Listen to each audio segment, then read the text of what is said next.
Assalamu alaikum and good morning students. Today we are going to discuss about chapter number 12, that is changing times. Before this we have read about changing families. Now we are going to discuss about changing times. Now in this chapter we will discuss about the houses made in the olden days and now houses made in the new times. Now first we will go one line by line. After that I will explain you. Students, open page number 96. My name is Chetan Das. Many years ago, I used to teach children like you. These days, I spend my time by writing about the days when I was young. I would love to share some of these with you. Now, here the name of the writer, ये जिसने chapter लिखा है उसका नाम क्या है? चेतन दास. Many years ago. वो क्या बता रहा है कि मैं तुम्हारे जैसे बच्चों को बहुत साल पहले पढ़ाता था. Means he was a teacher.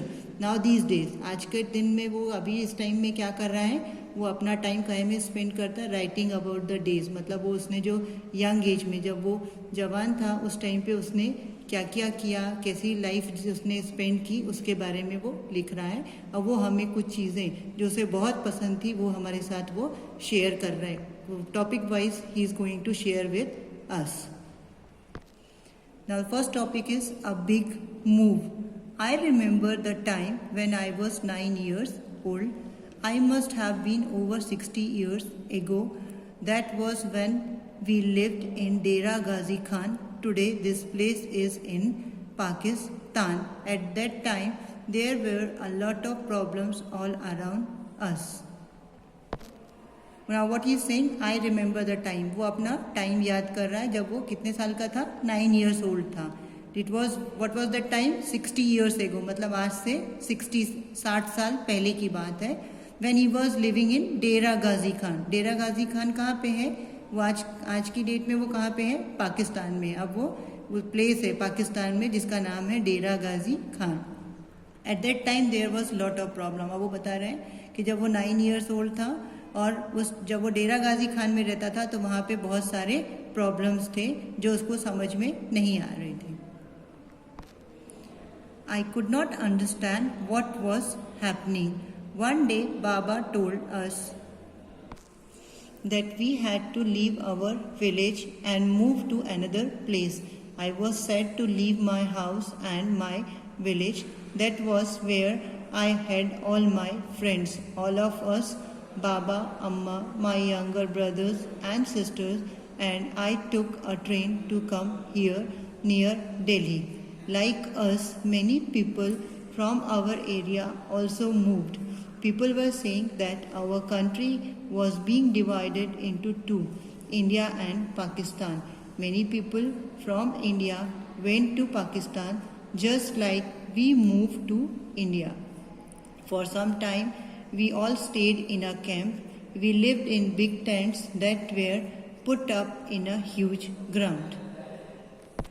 Yes, now he is telling that one day his Baba means Chetan Das father, what he told that now we have to leave this village. उनको ये village छोड़ के दूसरी जगह जाना पड़ेगा. And he was, Chetan Das was sad. वो दुखी था. क्यों? क्योंकि उसको अपने पुराने फ्रेंड्स को सबको छोड़ के जाना पड़ेगा और वो इस प्लेस को छोड़ के जाना नहीं चाहता था. अब वो लोग कौन कौन गए? All of us. मतलब कौन कौन गया? बाबा, अम्मा, यंगर ब्रदर और सिस्टर. मतलब चेतन दास के मम्मी पापा, उसके छोटे भाई बहन, सब लोग ट्रेन में बैठ के जा रहे थे. You can see here in this picture. आप इस पिक्चर में देख सकते हो कि सब लोग ट्रेन पकड़ने के लिए लोग खड़े हुए हैं. And the people were saying, लोग क्या कह रहे थे एक दूसरे से कि हमारा जो देश है, हमारा जो कंट्री है वो 2 पार्ट में डिवाइड हो गया है. कौन कौन से में? इंडिया और पाकिस्तान. बहुत से लोग people from India went to Pakistan. मतलब इंडिया से लोग कहाँ आ रहे थे? पाकिस्तान आ रहे थे. और पाकिस्तान से लोग कहाँ जा रहे थे? इंडिया में जा रहे थे. अब इंडिया पहुँचने के बाद में चेतन दास और उसकी फैमिली कहाँ पे रही? उन लोग कहाँ पे रहे? वो एक वहाँ पे उनको कैंप दिया गया था बड़े ग्राउंड में. वो उस कैंप में रुके. कुछ दिन तक वो वहीं थे. And we lived in a big tents. और वो कहाँ था? वो टेंट कहाँ बना हुआ था? बहुत बड़े एक ग्राउंड में एक टेंट बना दिया गया था कि जो लोग पाकिस्तान से आ रहे थे वो लोग उसी ग्राउंड में रहेंगे.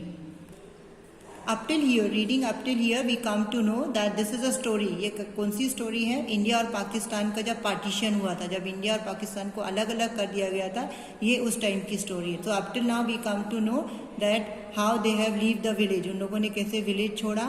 वहाँ पे वो बहुत सालों से रह रहे थे, तब भी उनको अपना विलेज छोड़ना पड़ा. चेतन दास को अपने फ्रेंड्स छोड़ने पड़े और उसको अपने यंगर ब्रदर और सिस्टर, छोटे भाई बहनों के साथ में ट्रेन में बैठ के कहाँ आना पड़ा? दिल्ली आना पड़ा. और वहाँ आके उनको कहाँ रहना पड़ा? एक बड़े कैंप में रहना पड़ा, जो कि बड़े बड़े टेंट्स लगाए गए थे. जो कौन से? ह्यूज ग्राउंड में, बड़े ग्राउंड में जो टेंट्स लगाए गए थे, वहाँ पे उनको रहना पड़ा. So this was the end of the part 1. Hope you all have understand nicely. Any queries you can ask in the comment box, and you can. Thank you. Have a nice day.